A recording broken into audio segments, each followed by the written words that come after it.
Ladies and gentlemen, welcome back to the official South Florida Real Estate Podcast. Today I have the honor of hosting the one and only Ryan Serhant, the number one real estate broker in the history And of the fucking world. Real estate CEO. Sure, I'll take that. Ryan, I have something else for you. Okay. This is actually for your daughter. Oh, it's an advent calendar? Nice. Thank you. Chocolate Christmas countdown. I appreciate it. You know what? My wife doesn't get a lot of these things, so this is great. She'll have a lot of fun with this. Just based on the dates, right? Yeah, awesome. Thank you. So what is this behind you right now, Ryan?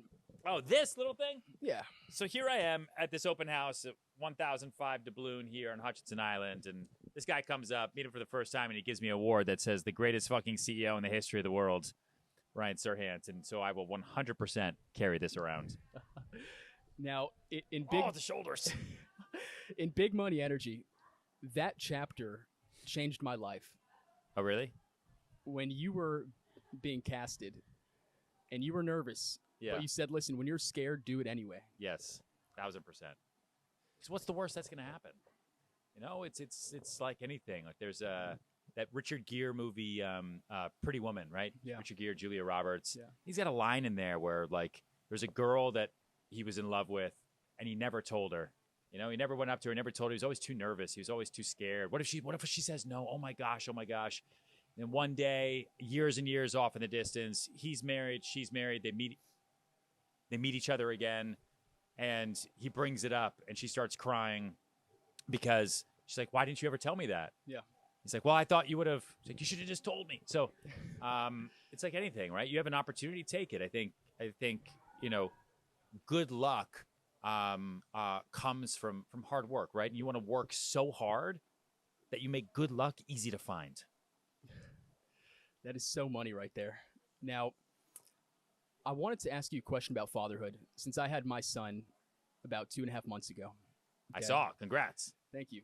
So when you come home at night, Yep. as a father, what makes you feel most relieved, especially as a very busy CEO, that you're being the father that you want to be? Yeah, I don't know if I'm great. I think you know later, right? If my daughter grows up and she's happy and she's successful and she feels accomplished, then sure, then we can take credit and say, great, we did a good job with that one. I like coming home and it's at first I had to learn how to detach myself from the day to the person in front of me, right?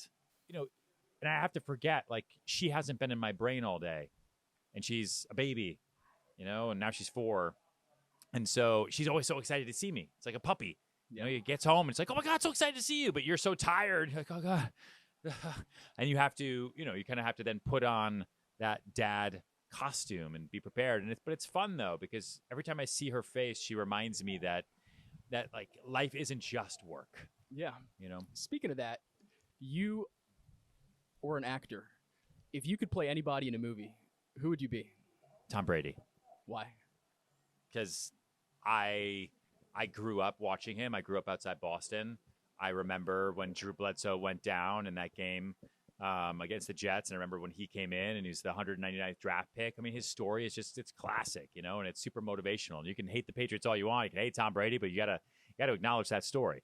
You have to acknowledge the 6 Super Bowls. You then have to acknowledge the fact that he then left and went to Tampa Bay. And everyone was like, what? The Buccaneers? And then won the Super Bowl? Like, what? Like, that's just an amazing... It's such a cool, amazing story, and I, when I was younger, I kind of looked like him, and I think I could pull it off. Yeah, love that.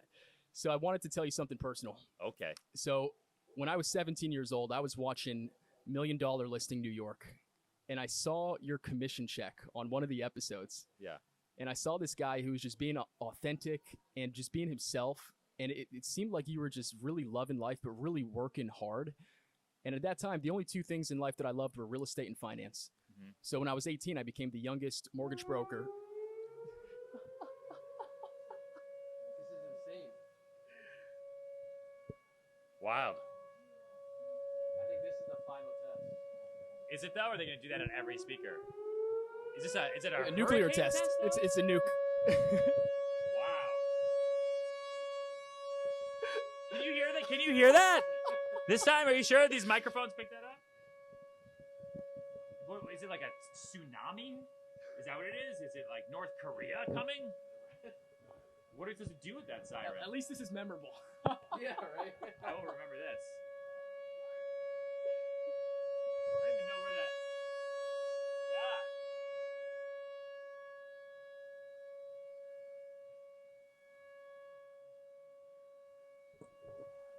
Maybe because it's noon or something? What did you guys do? I don't know. They're coming to find you.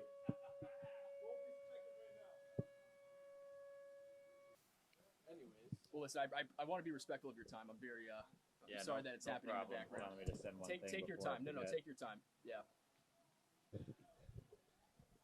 So, as a CEO, Yes. tell me about a time, since you've already reached a level of success beyond what most brokers can dream about, where you felt like giving up, but you decided to keep going anyways.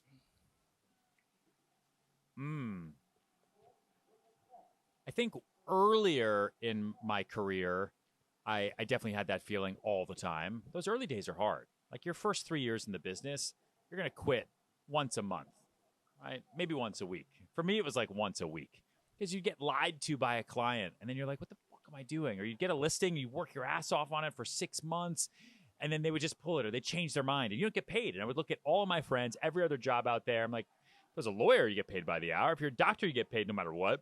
And they don't even have to do a good job. Yeah. You know? Doesn't even do anything. I only get paid if my client achieves 100% success. Yes. Not even 50%. I can't sell half a house.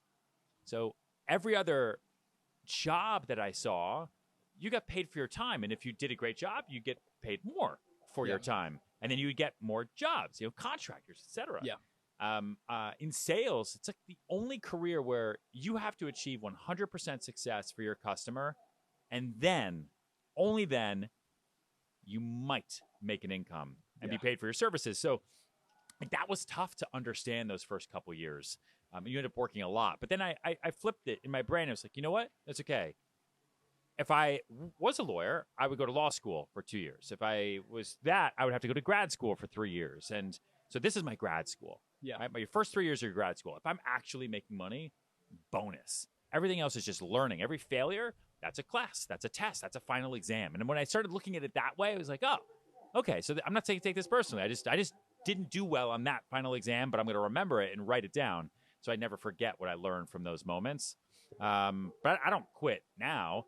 But the stress gets bigger. Like the stress gets bigger. You have higher quality problems the more successful you get. Ladies and gentlemen, that's exactly why I asked him this question. That's exactly the answer I was looking for. Elon Musk says he would only quit if he were dead or completely incapacitated. At this point in your career, you know that nothing's going to stop you. No, because I've been through the ups and downs. I've been through every type of market now. I started in the Great Recession, so I started in the financial crisis. I rode the market up. So I don't quit now, but I have higher quality problems, and you have greater stresses, and you have it's bigger pivots that you need to make. When I'm 25, like you lose a deal, it's the end of the world, but it's not. And I know now that in 10 years from today, I'm gonna wish I had today's problems. I'm gonna wish I looked like I do today. I'm gonna wish my back only hurt as much as it does today.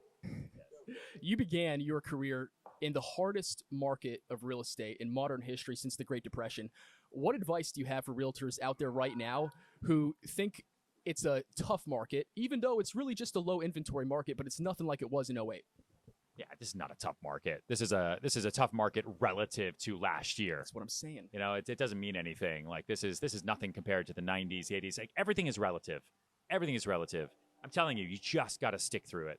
Just stick through it, ride out the wave. And if you take the time you have now, the way I look at it is,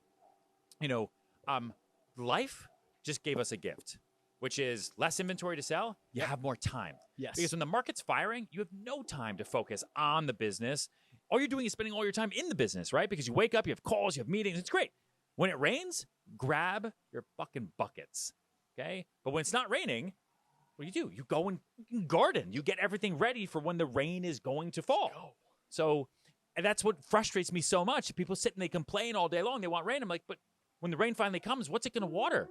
right? Yeah. And that siren. This is a test in Let's life. go. Let's keep going, Ryan. Let's go. I just really want to thank you because when I was 18 years old, I was the youngest mortgage broker in America. I was homeless, and I said, Wow. listen, I don't care what it's going to take. I literally slept outside for Wow. 3 days in a row in Miami getting my NMLS license.